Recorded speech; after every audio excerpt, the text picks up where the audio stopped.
Well, good morning, church. It is good to be together.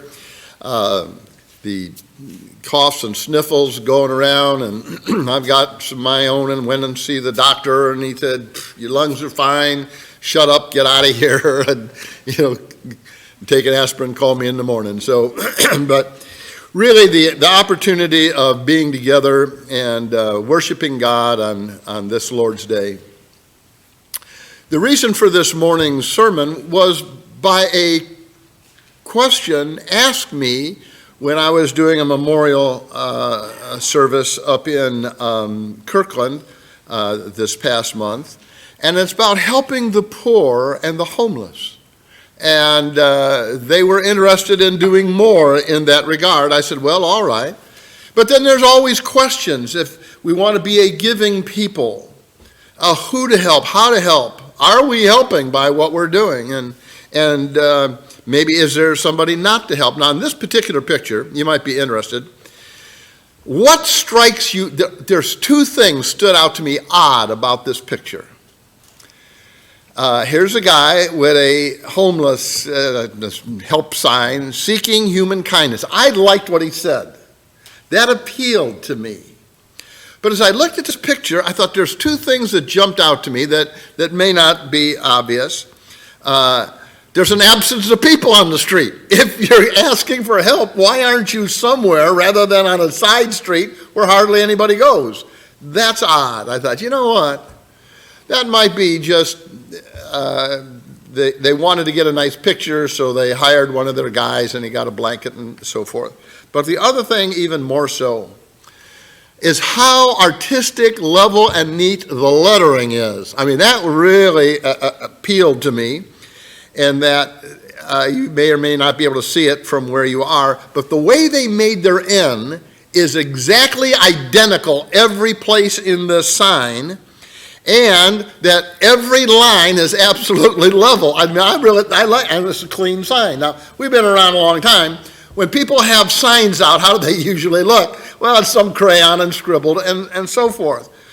And so, is it a staged sign? Because every N is exactly the same in shape, regardless of the size. Anyhow, that's a side issue. But it tells me, I say, here's the sign that I like, but is the guy real? Because if somebody really has need, that touches our heart. If it's somebody that's fake, well, then not so much. Then I thought about, what about Jesus? What was his attitude in helping people as he came here? Well, first of all, and this just is a side note, Jesus wouldn't have looked like this. Why? Isaiah 53 and verse 2 said he has no stately form or appearance that we might be attracted to him. This is a good-looking dude. But nobody knows what he looked like. So I thought, I've got a picture of somebody, and so fair enough.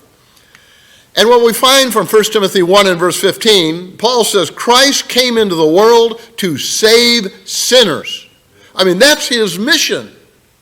He said, among whom I am foremost. He said, if you want to take a look and line up all the sinners, he said, man, I'm the head of the sinner line because of what I've done.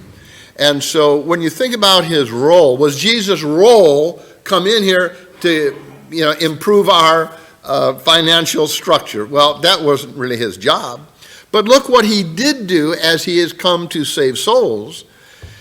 In Luke 4 and verse 18, he said he came to preach the gospel to the poor, to proclaim release to the captives, recovery of sight to the blind, and set free those who are downtrodden. And that's really the joyous part where somebody's really hurting and struggling. Can you help them move from where they are to where God would have them to be? And so as I think about that, I thought about Acts chapter 10 and verse 38, where it references Jesus' life on earth. And he went about doing good and healing all that were oppressed by the devil. So when we think about helping individuals, one of the things that crosses my mind, are we actually helping them get from wherever difficult spot they are to a better place? So then I thought about how we see all the time, like the street corners and Guys have, and some women have signs up, help me. One guy, just says, why lie? I want a burger and a beer. They have all their different signs. Well, I came across one guy a couple days ago. He said, today's my birthday. I thought, well, there you go. I mean, why not help somebody on their birthday? It was just unusual. And so I thought about, let's just take a look at what God had planned to help people in the Old Testament. You may be familiar with, from the farmer's standpoint, in Leviticus chapter 19, verse 9 and following, he said, when you reap your harvest of your land, you shall not reap to the very corner of the field. So if here's your whole, 40 acres, you don't go into the corner. Just kind of round it off there and leave the corners. And neither shall you gather the gleanings. So, anytime, whether you're raising tomatoes or radishes, they don't all come up at exactly the same instant. And he said, so when you go through and you make a harvest, that some will come up later. Leave that. And you shall leave them for the needy and for the stranger. And that's interesting, because I would have thought, well, it's just for Jews only. Well, it wasn't. And so if somebody's passing through the land, they have something to eat. One time I was hunting with Tom Madsen, who passed away fairly recently, and we had his memorial here. But when he was strong and robust, we'd go hunting east of the mountains. And one of the interesting things was we coming by a wheat field, and there was just some left. And so you take it, rub it in your hand, and you have those little wheat kernels. And it was just, it gives you a little extra energy along that line. And so there was kind of a social program. And he said in Deuteronomy 24:19, and in referencing the gleanings of the sheaf, so if you have wheat or barley, or olives, or your grapes, your vineyard, shall be, so you harvest what you got, but what comes up a little later, leave that for the alien, the orphan, and the widow. And so here it is. God said, I've got a plan to take care of poor people, and was done on an individual basis. There's also an interesting limitation to that. In Deuteronomy 23:24, it says, you may glean. So you can come through that field and pick some grain like Tom Madsen and I did. But he said, it must be by hand. You cannot use a sickle or carry a basket.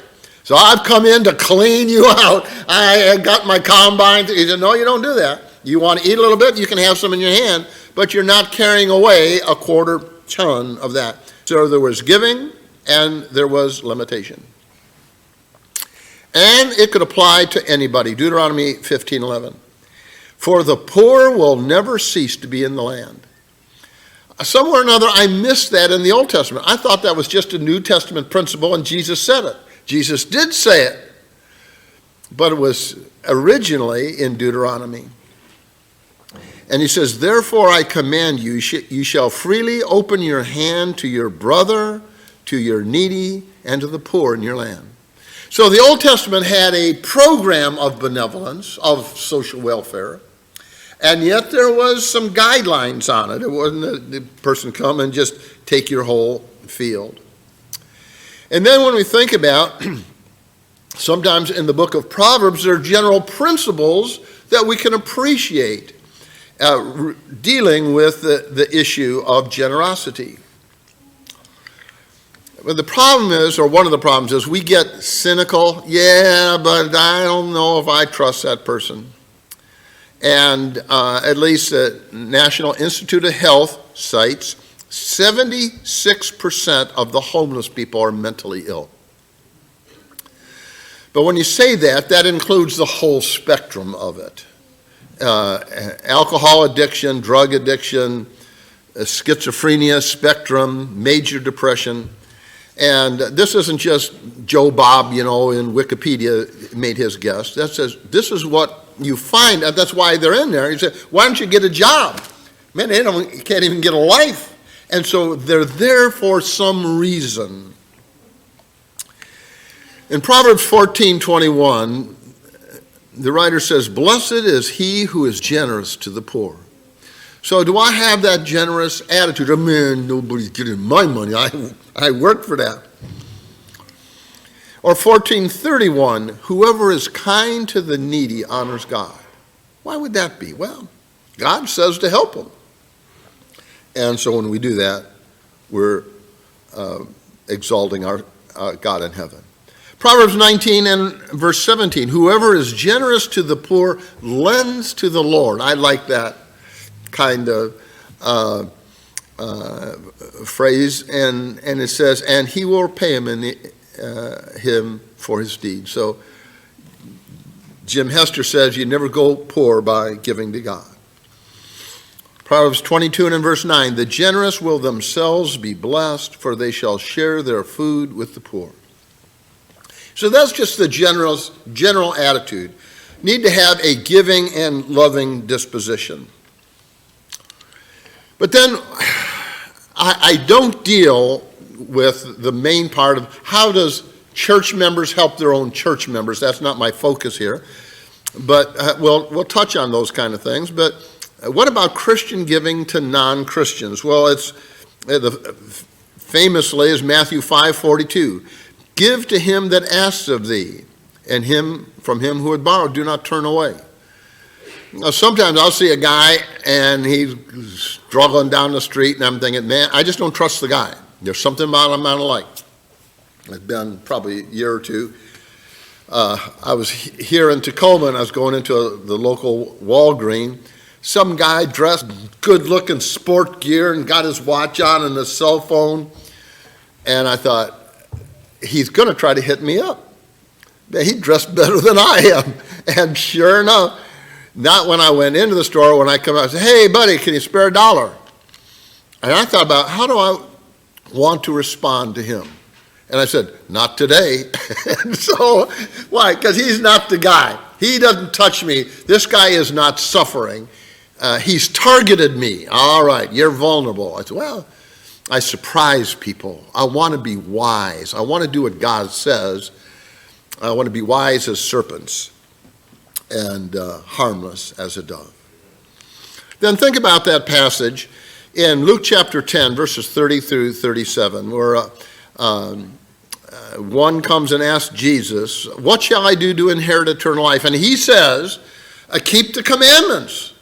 And he said, "Well, I do, that love the Lord your God with all your heart, mind, and soul, and love your neighbor as yourself." He said, "Good, go and do that." He said, "But who is my neighbor?" And so Jesus told this famous story of the Good Samaritan. He says, a man was going down from Jerusalem to Jericho. It was steep and it was wild. And he fell among robbers who beat him and wounded him and left him half dead. This guy was seriously injured. The priest comes by and says, "Whoa, man, I'm not getting involved in that." Levite maybe took care of the temple furnishings, but not offering sacrifice. He walked away, "Man, I'm not getting involved in that." And the Samaritan that the Jews thought was the lowlife, this is the guy that stopped. And he bandaged up his wounds, pouring oil and wine on them. It's a very basic medical treatment. And mounted him on his donkey and took him into an inn to be cared for, and gave the guy money and said, "Whatever else you spent on him, I'll reimburse you." Now that impresses me, because how would we react if we come on an accident and there's bodies laying in the street? Say, "Man, I'm not getting involved in that." Or would you pull over? I don't know anything about medical stuff, but I have some flares, and I can put the flares out on the road and get traffic to slow down or stop, call 911.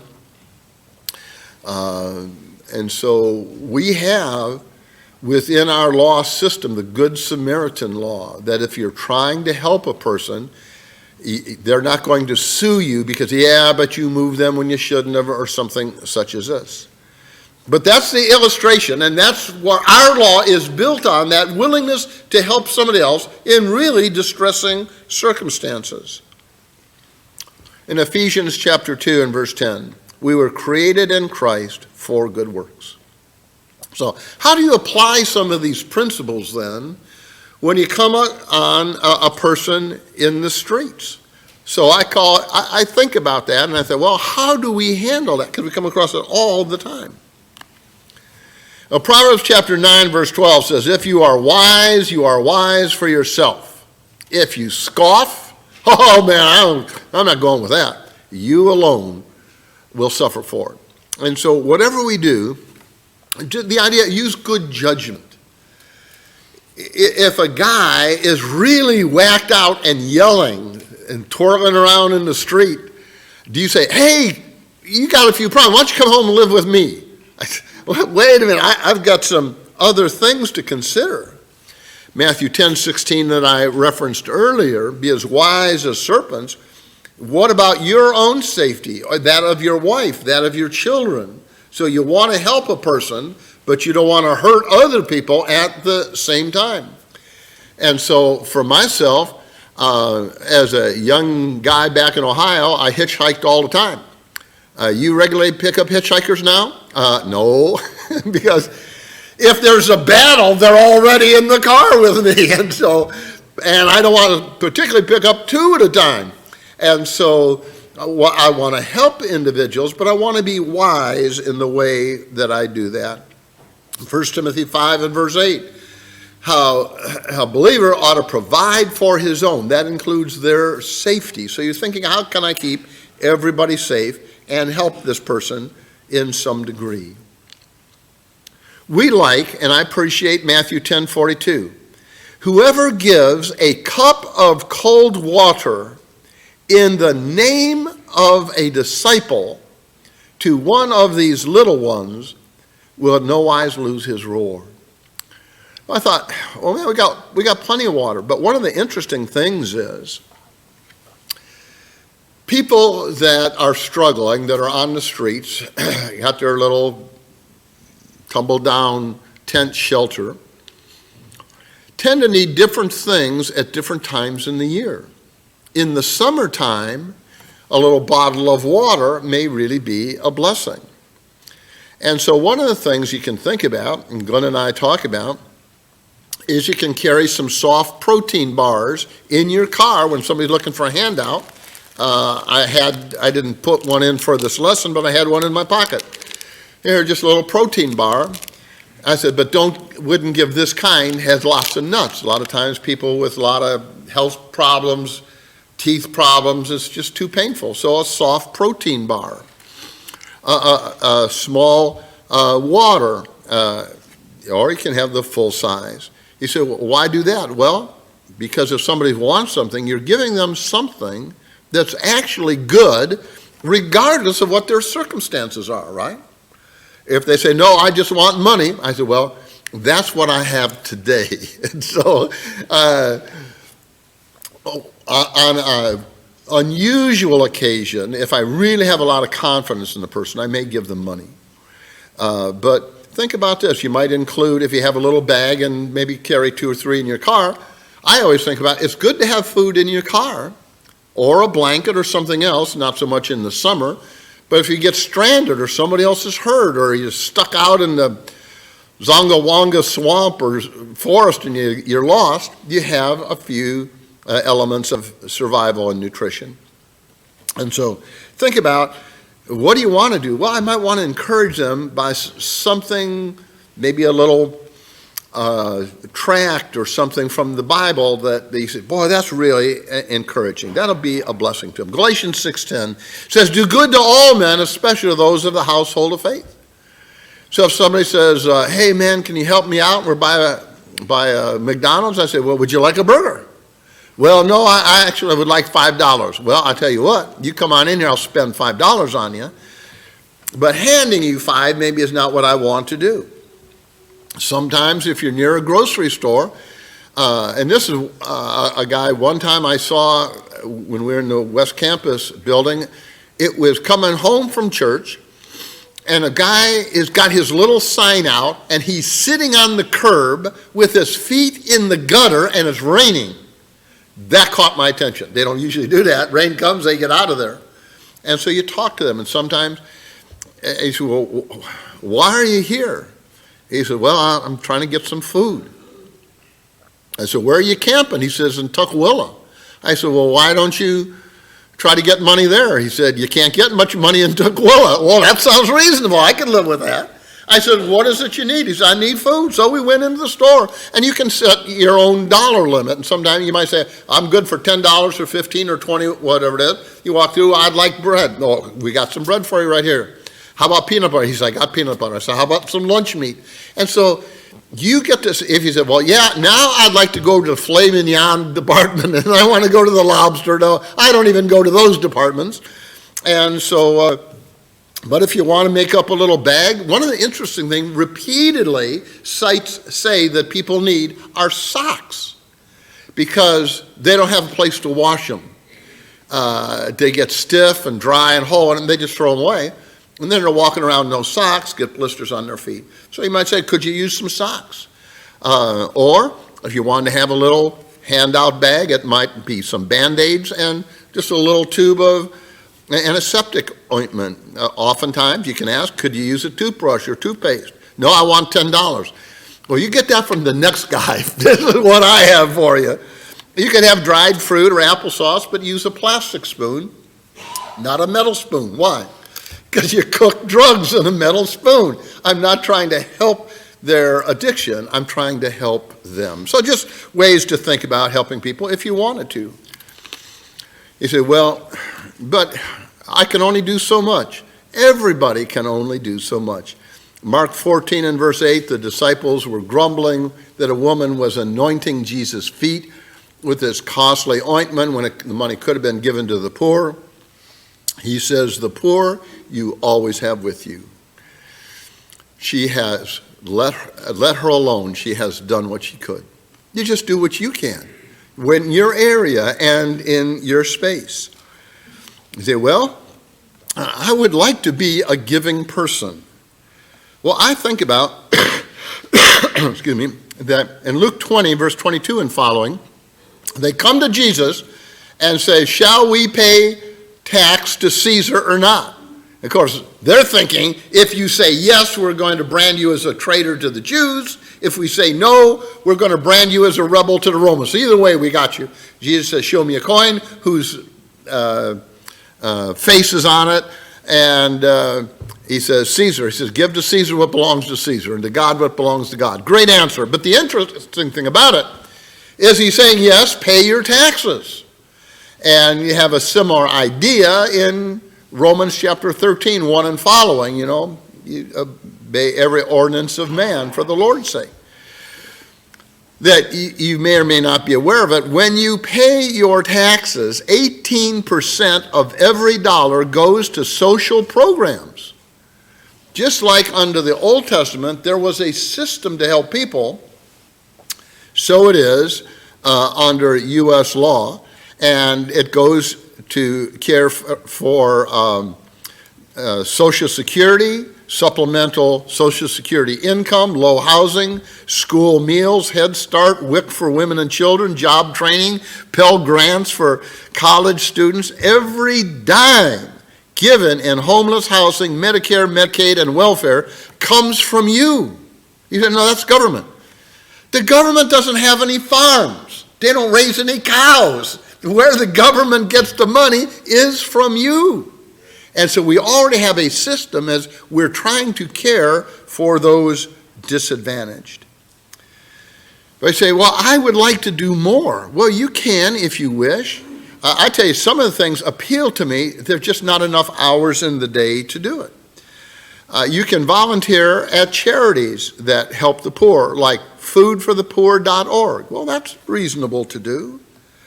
You can donate food, money, or service at a local food bank. I live in Federal Way, so it's the Federal Way multi-service. You can give money or time to Habitat for Humanity. They say no experience necessary. You just come in, you can answer phones or do whatever. Now that appeals to me because I like building things. And so you repair houses and sheetrock and plumbing, and I can do those kind of things.